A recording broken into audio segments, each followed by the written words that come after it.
Ndabasuhuje. Inkuru ibabaje iteye agahinda, aba bakobwa muri kubona kuri screen, umwe yitwa Queen uwundi yitwa Francine. Nk'uko bivugwa rero, aba bana b'abakobwa bakoze impanuka ako kanya, uko bari bari mu modoka bahita barapfa.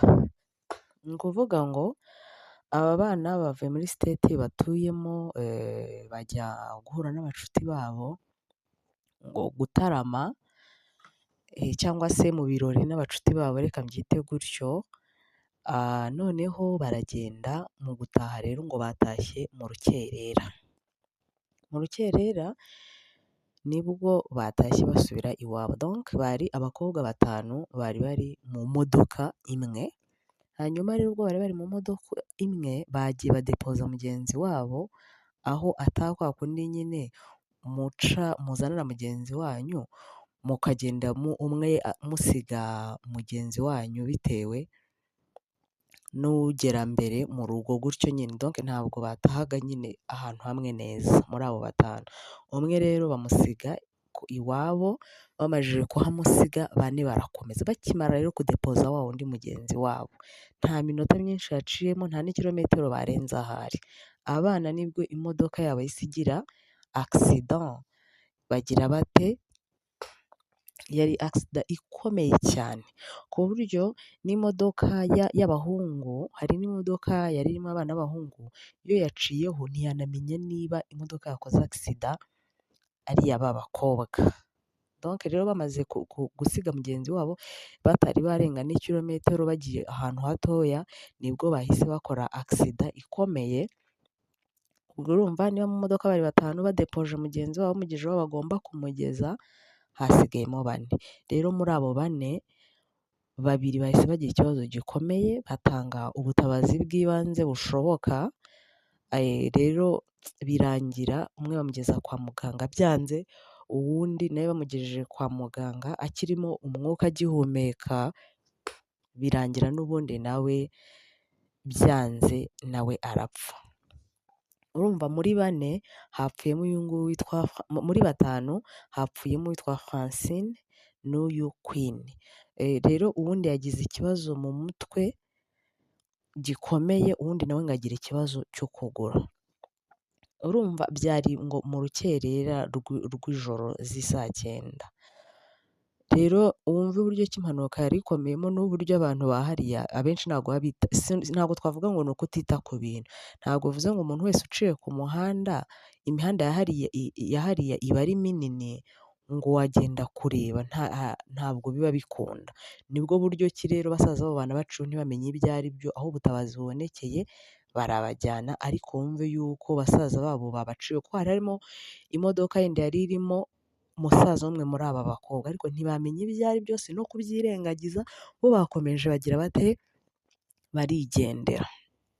Rero ni inkuru ibabaje mu by'ukuri, ni inkuru iteye agahinda, ni inkuru ibabaje kuri kominote y'Abanyamulenge yose. Ni ibintu kubyumva bigoye, kubona umwana nk'uyu w'umukobwa w'umujene ufite avenir, ufite ejo heza hazaza, kumva ngo arapfuye urupfu rw'amarabira, ntabwo yarwaye ngo umenye ngo uramurwaje, muraganiriye, mbese ibintu bigutunguye bitandukanye n'ibintu ubona yuko umuntu wawe yego ararwaye, ndabona bigoye mukanaganiramo. Umwana yavuye mu rugo agiye guhura n'abacuti be, aho kugira ngo kwa kundi ubwira umwana ngo Nyagasani abarinde amajya n'amaza, muba mwumva ko bagiye amahoro bakagaruka ayandi. Ubu rero siko byagenze. Ni ukuri Satani ariganyije bano bana, agahinda ntabwo iyo umuntu wiwe atapfuye abifata nk'ibintu biri aho ngaho by'ako kanya birakubabaza, ariko ababyeyi b'aba bana ntekereza yuko umubabaro n'agahinda bari kukumva. Reba aba bana b'abakobwa ni batoya, ni abajene, ni abantu, urupfu urwo ari rwo rwose rw'umuntu uwo ari we wese rurakubabaza, ariko tekereza aba bana ku myaka yabo, kumva ngo barapfuye ni ukuri kubyakira biba bigoye, basaza babo, bakuru babo cyangwa barumuna babo, ababyeyi babo ubwo biba ari ibindi sinkubeshye. Murabyumva muri abantu bakuru keretse abantu batagira umutima wa kimuntu, nibo bashobora kumva ari ibintu bisanzwe cyangwa se ugatangira no kwimajina ngo ubwo bari barenzwe ngo iryo joro bajyaga he. Mwa bantu mwe ntitukihutire guca imanza. Icyabaye ni uko abana bapfuye, ni inkuru iteye agahinda, ni inkuru y'umubabaro, ni ibintu mbese kubiganira no kubibwira undi muntu ngo abana bapfiriye rimwe, bagiye ari amahoro, uzi ko bari buze gutaha amahoro, kubiganira biba bigoye, kubyumvisha umuntu biba bigoye, kubwira umubyeyi w'umuntu ngo umwana bigenze gutya, ni ibintu biba bigoye nawe abyumva mu buryo ki bumugoye, urumva?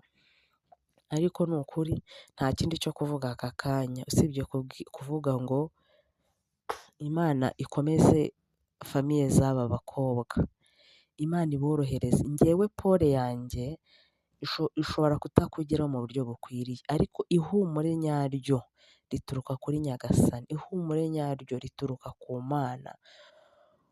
Urabyumva famiye zabo ukuntu zimerewe, ababyeyi babo ukuntu imitima yabo imenetse, aba bana bari bato cyane, bari abantu uba ubona yuko bafite ejo heza, ari ibintu ureba ukabirebesha amaso. Ubu abantu bagiye kuza batangire baca imanza ngo bari banyweye, ngo bari basinze. Mwa bantu mwe ntitukihutire guca imanza ku bantu bibabariye, bifitiye agahinda, ntawubizi yuko banyoye inzoga. Agisida ntabwo zigira abantu basinze, agisida ntabwo zikorwa n'abantu banyoye amayoga. Mwumve yuko gusa bapfuye urupfu rubi rubabaje ruteye agahinda. Gupfa ni ibintu bibaho, ariko burya iyo umuntu wawe atarwaye ngo umurwaze, umuntu wawe ukumva gusa ngo arapfuye, yagiye ari amahoro, aho kugira ngo atahe ukumva ngo bamujyanye kwa muganga. Mwa bantu mwe biravuna kubyakira, birababaza, niyo mpamvu mudakwiye kwihutira kuvuga ngo ubwo bari banyweye, ngo bari bamajije kurengwa, ngo barangije ngo bagira bate, ngo nyine ngo bakora impanuka. Si byiza kwihutira kuvuga ibyo bintu, ni ugukina ku mubyimba umuntu utitaye yuko nawe ejo utazi ikizagira gite, ikizaguhitana.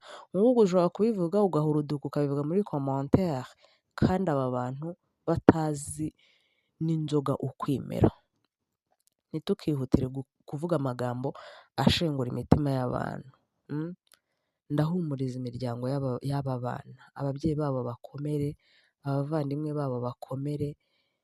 Iyi ni inkuru kwakira biba bigoye, kuyibwira umuvandimwe w'uyu biba bigoye, umubyeyi w'abari kure umutima wiwe uba umenetse, ariko Imana yo mu ijuru itanga ihumure, iborohereze, ibahumurize, ibakomeze, kuko aka kanya nta kindi kintu twabona cyo kubabwira, nta kindi kintu njyewe nkanjye nabona cyo kubabwira, usibye kubabwira ngo Imana ibagire gute, ihumurize imitima y'izi famiye. Kominote z'Abanyamurenge aho bari hose, abiri muri Amerika no mu bindi bihugu, ni ukuri buriya abantu baba batakaje imbaraga, abantu baba batakaje famiye, baba batakaje abajene, baba batakaje byinshi byiza kubura abantu nk'aba bangana gutya. Rero ndabahumuriza, Imana ibahumurize, Imana ibakomeze, Imana ibasange, ifate ku mitima yanyu. Umwana w'umuntu ntabwo ijambo ryiwe rihagije.